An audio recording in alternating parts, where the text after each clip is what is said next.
बिस्मिल्लाहिर्रहमानिर्रहीम। अस्सलामु अलैकुम। आज दिन हफ्ता है, तारीख़ 12 दिसंबर 2020 है। जमात नहम इस्लामियात 9th क्लास। आज हम हदीस नंबर 7 की पढ़ाई करेंगे। 9th क्लास अपने इस्लामियात के नोट्स निकालें। सफ़ा नंबर 13। हदीस पढ़ते हैं। बिस्मिल्लाहिर्रहमानिर्रहीम। लैसा मना मन लम यरहम सगीरना वलम युवक्किर कबीरना।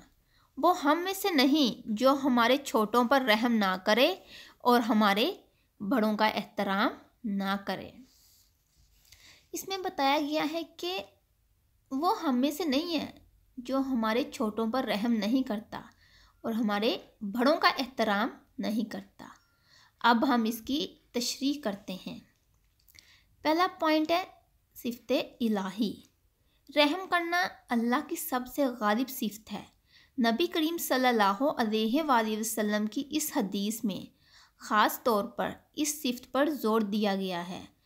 रहम के ज़्यादा हक़दार हमेशा छोटे हुआ करते हैं और बड़े इज़्ज़त और तकरीम के हक़दार होते हैं। तकरीम भी इज़्ज़त को ही कहते हैं। इसलिए नबी करीम सल्लल्लाहु अलैहि वसल्लम ने अल्लाह की इस सिफ़त की ख़ास तौर पर ताकीद की है। नंबर 2, छोटों पर रहम। इसमें बताया गया है कि बच्चे जिस्म और अक़ल दोनों में नापुख्ता होते हैं। बच्चों को मुनासिब तालीम और तरबियत से महरूम रखना, इन्हें शफ़क़त से महरूम करना है। उनकी तालीम और तरबियत की बजाय उन्हें छोटी उम्र में जिस्मानी मशक्क़त के कामों में लगा दिया जाता है। ये उनके साथ जुल्म होता है। इसलिए अगर हम हज़ूर अकरम सल्लल्लाहु अलैहि वसल्लम की वईद से बचना चाहते हैं तो हमारे लिए ज़रूरी है कि हम बच्चों की मुनासिब तालीम और ज़रूरी तरबियत का फ़र्ज़ पूरा करें ताकि वो इस्लामी माशरे के अच्छे शहरी बन सकें।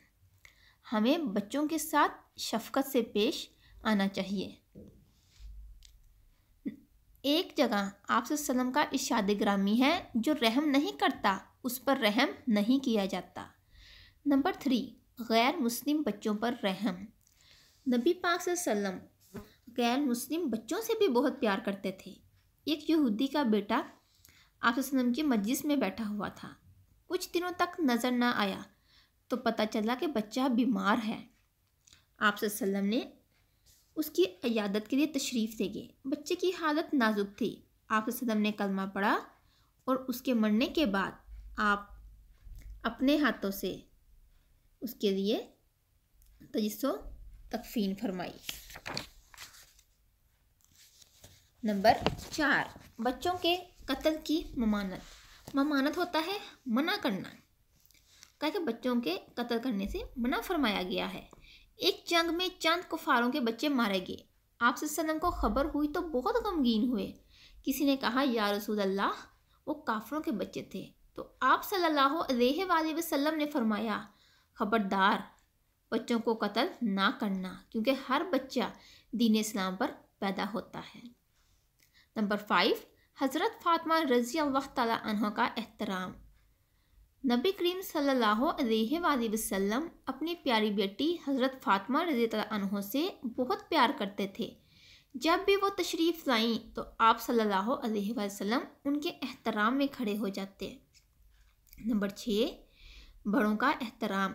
हज़ूर सल्लल्लाहु अलैहि वसल्लम के फ़रमान के मुताबिक हमें बड़ों का एहतराम करना चाहिए।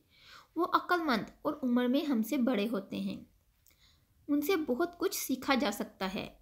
छोटों के लिए बड़ों की बेशुमार खिदमात और कुर्बानियाँ होती हैं।